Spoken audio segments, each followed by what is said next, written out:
കൈപ്പക്ക കഴുകി ചെറുതാക്കി വട്ടത്തിൽ അരിഞ്ഞ് എടുക്കണം.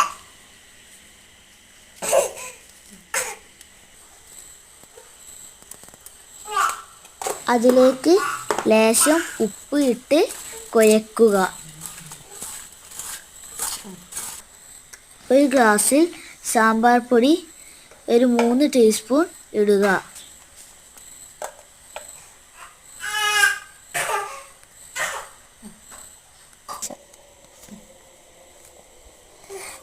അതിലേക്ക് കുറച്ച് വെള്ളം ഒഴിക്കുക.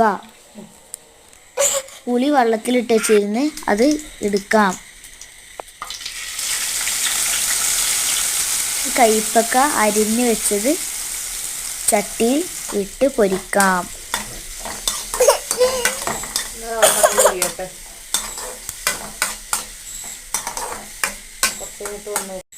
ഇത് കുറച്ച് നേരം മൊരിയണം. ഇതേ കളറാകുമ്പോൾ എടുക്കണം.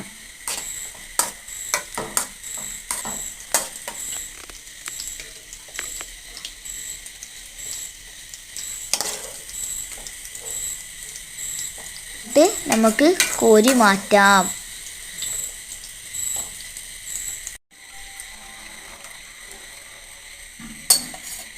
നമ്മൾ സാമ്പാർ പൊടി വെച്ചിരുന്നത് ചട്ടിയിലേക്ക് ഒഴിക്കുക.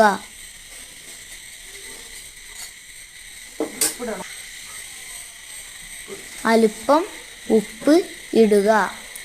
2 കഷ്ണം മുളക് ഇടുക. അതിലേക്ക് നമ്മൾ പൊരിച്ചു വെച്ച കൈപ്പക്ക ഇടുക.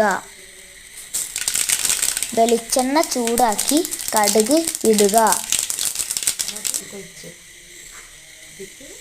ഇനി നമ്മൾ കൈപ്പക്ക റെഡിയായില്ലേ, അതിലേക്ക് ഒഴിക്കുക.